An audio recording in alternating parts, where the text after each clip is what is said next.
अस्सलामुअलैकुम सामीन। 11 जुमादल ऊला की तारीख शुरू हो चुकी है, 15 दिसंबर है। ख़बर का उन्वान है आरएसएस चीफ ने फिर घर वापसी का राग अलापा है।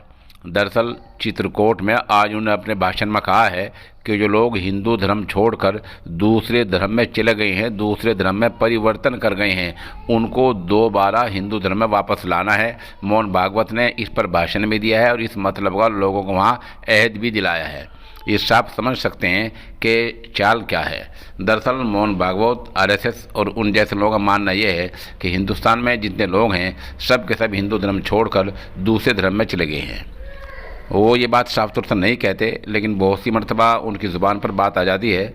बहरहाल आरएसएस चीफ ने चित्रकूट में आज बहुत ही खुले लफ्ज़ों में ये अहद दिलाया है कि ये अहद करो कि जो लोग हिंदू धर्म छोड़कर दूसरे धर्म में चले गए हैं उनको हिंदू धर्म में दोबारा वापस लाना है।